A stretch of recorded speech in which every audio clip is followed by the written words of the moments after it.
ओम यतो यतः समीहसे ततो नो अभयं कुरु शरणं कुरु प्रजाभ्यो अभयं न पशुभ्यः।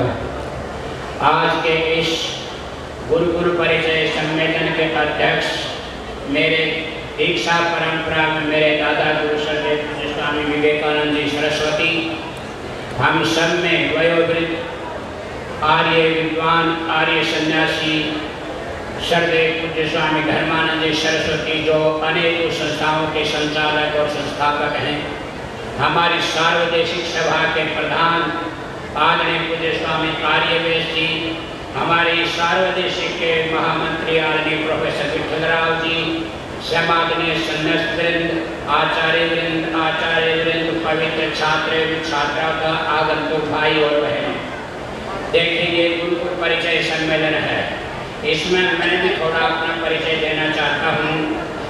आज पर ऋषि दयानंद ने सत्यार्थ प्रकाश, ऋग्वेदादि भाष्य, भूमिका और संस्कार विधि आदि ग्रंथों में गुरुकुल की चर्चा बहुत बार की है और पठन पाठन किस प्रकार से होना चाहिए इसकी चर्चा उन्होंने बड़े विशद भाव से खोल करके की है।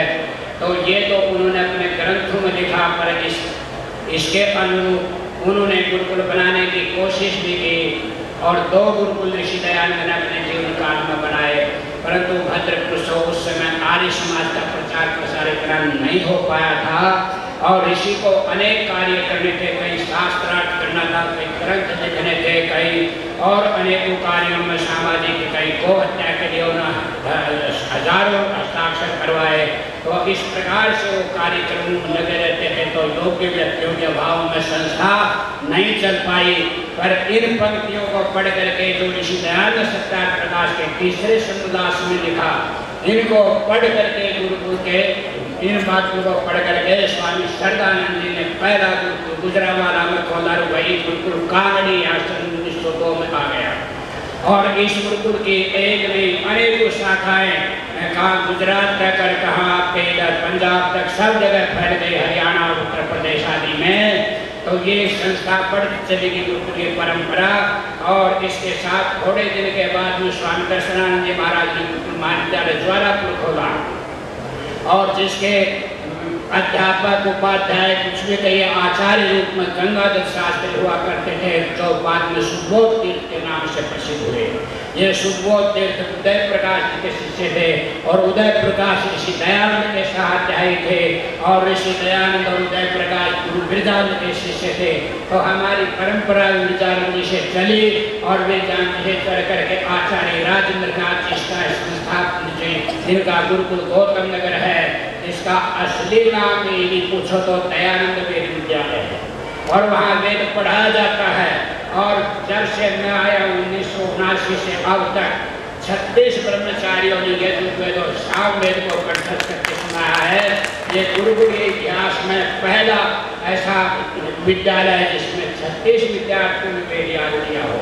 सैकड़ों विद्यार्थियों ने अष्टाध्यायी याद किए, पाठ याद किया है और उसी संस्था की 7 संस्थाएं और केरल से लेकर के उत्तराखंड तक सारे देश में फैली हुई है और सब जगह आज परंपरा चल रही है।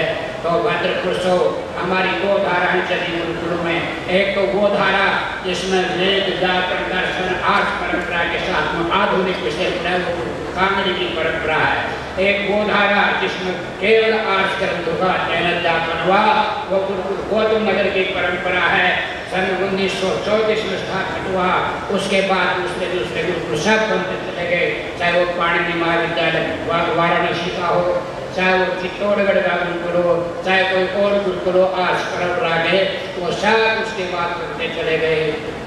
तो इस प्रकार से मुझे एक बड़ा शुभ अवसर मिला कि गुरुकुल दयानंद वेद विद्यालय बड़ों के आशीर्वाद से, गुरुजनों के आशीर्वाद से मुझे उस संस्था में काम करने का अवसर मिला है और वो संस्था आज भरपूर और सबके सहयोग से आगे बात चलते चलते विचार जरूर करना।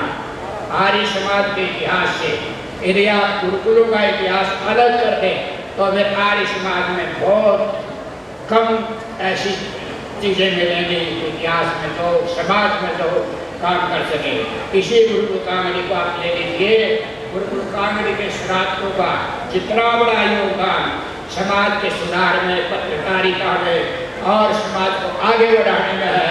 इतना बड़ा और किसी भी समाज से, किसी भी संगठन से नहीं हो सका। तो इसलिए गुरुकुल परंपरा चलनी चाहिए, गुरुकुलों को आगे बढ़ाना चाहिए। इन शब्दों के साथ विराम देता हूँ और साथ में ये कह रहा हूँ कि ये जो गुरुकुल परिचय सम्मेलन आप सबके सहयोग से संपन्न हो रहा है, तो इसी प्रकार का भाव बना के रखें। एक वातावरण तैयार करें पूरे देश के अंदर कि हम गुरुकुलों का चार साथ फैला दें। गुरुकुल बनेंगे, संस्कृत सुरक्षित रहेगी, संस्कृत रहेगी, संस्कृति रहेगी, हमारा चरित्र रहेगा। तो इन शब्दों के साथ बहुत धन्यवाद। मेरे साथ कुछ जय घोष आप जरूर लगाएंगे। आज हम नमन कर रहे हैं उस महान आत्मा को, स्वामी श्रद्धानंद जी को, बल्कि ये श्रेय उनको जाता है। महर्षि दयानंद जी ने कल्पना की गुरुकुल शिक्षा प्रणाली की, लेकिन इसको मूर्त रूप देने का किसी ने काम किया तो स्वामी श्रद्धानंद जी ने किया। स्वामी श्रद्धानंद जी के सपनों को साकार करने का काम आप आज करने जा रहे हैं। मैं आपसे निवेदन करूंगा, जय घोष जरूर बोलेंगे महर्षि दयानंद जी के लिए भी, स्वामी श्रद्धानंद जी के लिए भी, और इतना ऊंचा जय घोष बोलना है आप लोगों को कि स्वामी रामदेव जी को ये लगे कि वास्तव में स्वामी श्रद्धानंद जी के सच्चे अनुयायी आए और मुख्यमंत्री जी रास्ते से आ रहे हैं, उनको भी एहसास हो कि ऋषि दयानंद के सिपाही आज भी तन मन धन से इस राष्ट्र के नवनिर्माण में अपनी भूमिका अदा करने के लिए लगे हुए हैं। मेरे साथ जय घोष बोलेंगे। महर्षि दयानंद की, थोड़ा सा और प्रयास करते हैं। महर्षि दयानंद की, स्वामी श्रद्धानंद की, स्वामी श्रद्धानंद की, भारत माता की, भारत माता की।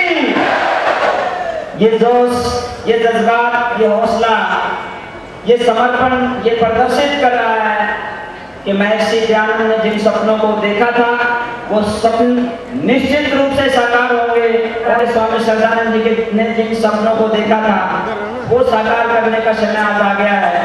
पहली बार मैं भी लगभग 20 साल से आर्य समाज में काम करता हूँ, लेकिन आज इस गुरुकुल की फुलवारी को देख करके आशान्वित हूँ और ये सोच रहा हूँ कि काश हमें भी वो अवसर मिलता जो इन बहनों को, इन भाइयों को मिला है, तो निश्चित रूप से हम भी कोई न कोई बड़ा काम करने के लिए प्रेरित होते हैं। आप लोग जो कार्य कर रहे हैं, शायद ही पूरी दुनिया में कोई व्यक्ति इस ओर प्रेरित हो। भौतिकवादी इस जमाने में, इस युग में, इस वातावरण में निश्चित रूप से गुरुकुलीय शिक्षा प्रणाली एक मील का पत्थर है। साथियों, इस वीडियो को ज़्यादा से ज़्यादा लाइक करें, कमेंट करें, शेयर करें और चैनल को सब्सक्राइब करना ना भूलें।